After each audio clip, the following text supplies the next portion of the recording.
ನಮಸ್ತೆ friends, welcome back to my channel. ಇವತ್ತಿನ ವಿಡಿಯೋದಲ್ಲಿ ತೊಂಡೆಕಾಯಿ ಪಲ್ಯವನ್ನು ಒಬ್ಬೊಬ್ಬರು ಒಂದೊಂದು ರೀತಿಯಲ್ಲಿ ಮಾಡ್ತಾರೆ. ಬಟ್ ಈ ರೀತಿಯಲ್ಲಿ ಒಂದ್ಸಲ ಟ್ರೈ ಮಾಡಿ. ರುಚಿನೂ ತುಂಬ ಚೆನ್ನಾಗಿರುತ್ತೆ, ಹಾಗೆ ತುಂಬ ಕಡಿಮೆ ಸಮಯದಲ್ಲಿ ಬೇಗ ಮಾಡ್ಕೊಳ್ಬೋದು. ಸೊ ತುಂಬ ಅಂದರೆ ತುಂಬಾ ಟೇಸ್ಟಿಯಾಗಿರುತ್ತೆ. ಇದು ಸ್ವಲ್ಪ ಬೆಂಡೆಕಾಯಿ ಇರುತ್ತಲ್ಲ, ಆ ಟೈಪೇ ಸ್ವಲ್ಪ ಲೋಳೆ ಅಂಶ ಇರುತ್ತೆ. ಸೊ ಕೆಲವೊಬ್ಬರಿಗೆ ಇಷ್ಟ ಆಗೋದಿಲ್ಲ. ಸೊ ಈ ವಿಧಾನದಲ್ಲಿ ಮಾಡ್ಕೊಳ್ಳಿ, ಆ ಥರ ಲೋಳೆ ಅಂಶ ಯಾವುದೂ ಇರೋದಿಲ್ಲ. ಮೊದಲನೇದಾಗಿ ಈ ಥರ ಒಂದು 1/4 kg ನಾನು ತೊಂಡೆಕಾಯನ್ನು ತೆಗೆದುಕೊಂಡಿದ್ದೀನಿ. ಇದನ್ನೆಲ್ಲ ನೀಟಾಗಿ ಒಂದು ಸಲ ವಾಶ್ ಮಾಡಿಕೊಂಡು ನೀಟಾಗಿ ಈ ಥರ ಉದ್ದುದ್ದಾಗಿ ಹೆಚ್ಚಿಟ್ಕೊಂಡಿದ್ದೀನಿ. ಇದನ್ನು ರೌಂಡಾಗೂ ಕಟ್ ಮಾಡ್ಕೊಳ್ಬೋದು, ಇಲ್ಲಾಂದರೆ ಈ ರೀತಿಯಾಗಿ ಉದ್ದವಾಗಿ ಕೂಡ ಕಟ್ ಮಾಡ್ಕೊಳ್ಬೋದು. ನೋಡಿ, ಈ ಥರ ನೀರಿಗೆ ಹಾಕ್ಬಿಟ್ಟು ಒಂದು ಸ್ವಲ್ಪ ಹೊತ್ತು ಕೈಯಲ್ಲಿ ಈಗ ಬಾಡಿಸಿದ್ರೆ ಅದರಲ್ಲಿರುವಂಥ ಲೋಳೆ ಅಂಶ ಎಲ್ಲ ಹೋಗುತ್ತೆ. ಆವಾಗ ನಿಮಗೆ ಇದು ಒಂಥರ ಲೋಳೆ ಥರ ಅಂತ ಅನಿಸೋದಿಲ್ಲ, ಬೆಂಡೆಕಾಯಿ ಟೈಪ್ ಅನಿಸೋದಿಲ್ಲ.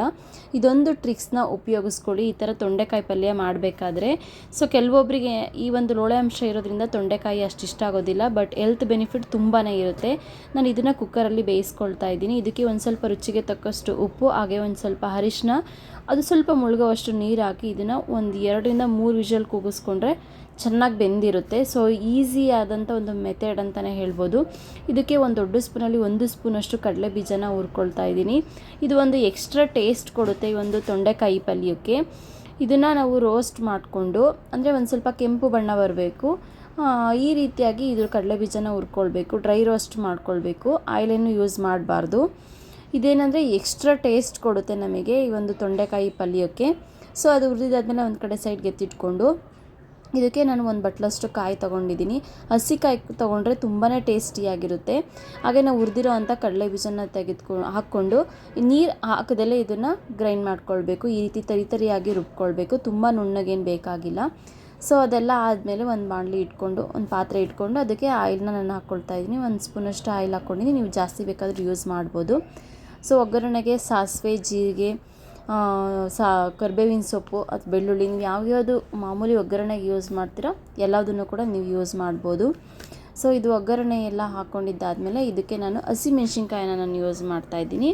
ಒಂದು 3 ಹಸಿಮೆಣ್ಸಿನ್ಕಾಯಿ ಯೂಸ್ ಮಾಡ್ತಾಯಿದ್ದೀನಿ ಖಾರಕ್ಕೆ.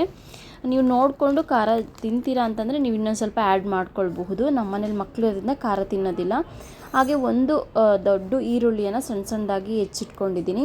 ಸೊ ಒಂದು ಈರುಳ್ಳಿ ಹಾಕ್ಕೊಂಡು ಅದನ್ನು ಚೆನ್ನಾಗಿ ಫ್ರೈ ಮಾಡ್ಕೊಳ್ಬೇಕು. ಅದರಲ್ಲಿರೋಂಥ ಹಸಿ ಅಂಶ ಎಲ್ಲ ಹೋಗಬೇಕು, ಸ್ಮೆಲ್ ಹೋಗಬೇಕು, ಹಸಿ ಸ್ಮೆಲ್ಲೆಲ್ಲ ಹೋಗಬೇಕು.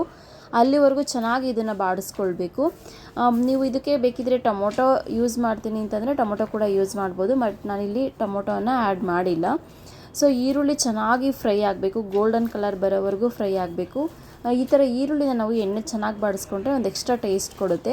ಹಾಗೆ ಇದು ಕಡಲೆಬೇಳೆನ ನೀರಲ್ಲಿ ನೆನೆಸಿ ಹಾಕ್ಕೊಂಡಿದ್ದೀನಿ. ಆಪ್ಷನಲ್, ನಿಮಗೆ ಇಷ್ಟ ಇಲ್ಲ ಅಂತಂದರೆ ಸ್ಕಿಪ್ ಮಾಡ್ಬೋದು, ಬಟ್ ಈ ರೀತಿ ಒಂದು ಸಲ ಮಾಡ್ಕೊಳ್ಳಿ, ತುಂಬ ಅಂದರೆ ತುಂಬಾ ಚೆನ್ನಾಗಿರುತ್ತೆ. ಸೊ ಅದಾದಮೇಲೆ ನಾವು ಬೇಯಿಸಿ ಇಟ್ಕೊಂಡಿರೋ ಅಂಥ ತೊಂಡೆಕಾಯಿ ಎಷ್ಟು ಚೆನ್ನಾಗಿ ಬೆಂದಿದೆ ನೋಡಿ. ಇದನ್ನು ನಾನು ಒಂದರಲ್ಲಿ ಸೋಸ್ಕೊಂಡು, ಅಂದರೆ ಸಪ್ರೇಟ್ ನೀರನ್ನ ಸೋಸ್ಕೊಂಡು ಅದು ಬೆಂದಿರೋ ಅಂಥದ್ದನ್ನು ಅದಕ್ಕೆ ಹಾಕ್ಕೊಳ್ತಾ ಇದ್ದೀನಿ. ಸೊ ಇವಾಗ ಎಲ್ಲದೂ ಒಂದು ನೀಟಾಗಿ ಒಂದು ಮಿಕ್ಸ್ ಕೊಡಬೇಕು. ನೀಟಾಗಿ ಮಿಕ್ಸ್ ಕೊಟ್ಟು ಎಣ್ಣೆಯಲ್ಲಿ ಇದನ್ನು ಇನ್ನೂ ಒಂದು 5 ನಿಮಿಷ ಚೆನ್ನಾಗಿ ನಾವು ಬಾಡಿಸ್ಕೊಳ್ಬೇಕು. ಅದಕ್ಕೆಲ್ಲದೂ ಕೂಡ ಒಂದು ರೀತಿ. ಹಾಗೆ 1 ಸ್ಪೂನಷ್ಟು ಸಾಂಬಾರು ಪೌಡರ್ ಹಾಕ್ಕೊಳ್ತಾ ಇದ್ದೀನಿ, 1 ಸ್ಪೂನಷ್ಟು ಖಾರದ ಪುಡಿ ಹಾಕ್ಕೊಳ್ತಾ ಇದ್ದೀನಿ. ಹಾಗೆ ನಾವು ಆಲ್ರೆಡಿ ಉಪ್ಪು ಹಾಕಿದ್ವಿ, ಇವಾಗ ಒಂದು ಸ್ವಲ್ಪ ರುಚಿಗೆ ತಕ್ಕಷ್ಟು ಸ್ವಲ್ಪ ಉಪ್ಪು ಹಾಕ್ಕೊಳ್ತಾ ಇದ್ದೀನಿ. ಅಂದರೆ ಖಾರದ ಪುಡಿ ಯೂಸ್ ಮಾಡೋದ್ರಿಂದ ಕಲರ್ ಚೆನ್ನಾಗಿರುತ್ತೆ, ಮತ್ತು ಇದೇನಷ್ಟು ಖಾರ ಇಲ್ಲ. ನೀವು ನೋಡಿಕೊಂಡು ಖಾರನ ನೀವು ನಿಮ್ಮ ಮನೆಯಲ್ಲಿ ಎಷ್ಟು ಖಾರ ತಿಂತೀರೋ ಅದ್ರ ತಕ್ಕಂತೆ ನೀವು ಆ್ಯಡ್ ಮಾಡ್ಕೊಳ್ಳಿ. ಸೊ ಇದೆಲ್ಲದು ಹಾಕಿದ ನಂತರ ಒಂದು 5 ನಿಮಿಷ ಚೆನ್ನಾಗಿ ಅದು ಕುದಿಬೇಕು. ಕುದ್ದಿದ ನಂತರ ನಾವು ಕಾಯಿ ಮತ್ತು ಕಡಲೆ ಬೀಜ ನಾವು ಪೇಸ್ಟ್ ಮಾಡ್ಕೊಂಡಿದ್ವಲ್ಲ, ಡ್ರೈ ರೋಸ್ಟ್ ಮಾಡಿ ಪೇಸ್ಟ್ ಮಾಡ್ಕೊಂಡಿದ್ವಲ್ಲ, ಅದನ್ನು ಹಾಕ್ಕೊಳ್ಬೇಕು. ಇದಂತೂ ಲಾಸ್ಟಿಗೆ ಹಾಕೋದ್ರಿಂದ ಒಂದು ಎಕ್ಸ್ಟ್ರಾ ಟೇಸ್ಟ್ ಕೊಡುತ್ತೆ. ಇದನ್ನೆಲ್ಲ ಹಾಕಿದ್ಮೇಲೆ ಇನ್ನೊಂದು ಸಲ ನೀಟಾಗಿ ಬಾಡಿಸಿ ಇನ್ನೊಂದು 5 ನಿಮಿಷ ಚೆನ್ನಾಗಿ ಅದ್ರ ಜೊತೆ ಕುದಿಬೇಕು, ಚೆನ್ನಾಗಿ ಹೊಂದ್ಕೊಳ್ಬೇಕು.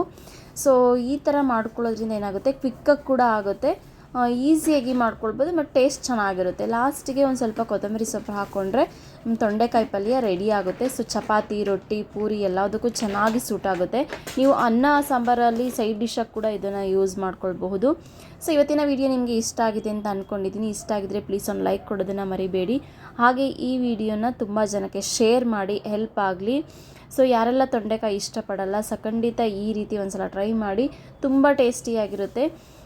ಹಾಗೆ ಇದರಲ್ಲಿ ಹೆಲ್ತ್ ಬೆನಿಫಿಟ್ಸ್ ಕೂಡ ತುಂಬಾ ಇದೆ. ಲೋಳೆ ಅಂಶ ಇದೆ ಅಂತ ಎಷ್ಟೋ ಜನ ಇದನ್ನು ಇಷ್ಟಪಡಲ್ಲ. ಖಂಡಿತ ಈ ಥರ ಟ್ರೈ ಮಾಡಿ, ಯಾವುದು ಲೋಳೆ ಅಂಶ ಇರೋದಿಲ್ಲ. ಸೊ ತುಂಬ ಟೇಸ್ಟಿಯಾಗಿರುತ್ತೆ, ಚಿಕ್ಕ ಮಕ್ಕಳು ಕೂಡ ಇಷ್ಟಪಟ್ಟು ತಿಂತಾರೆ. ಸೊ ಬೆಳಗಿನ ತಿಂಡಿಗೆ ಬೇಗ ಫಾಸ್ಟಾಗಿ ಮಾಡ್ಕೊಳ್ಬಹುದು. ಸೊ ಒಂದ್ಸಲ ಟ್ರೈ ಮಾಡಿ, ಹೇಗಿತ್ತು ಅಂತ ನನಗೆ ಕಮೆಂಟ್ ಮಾಡಿ. So thank you so much for watching my video.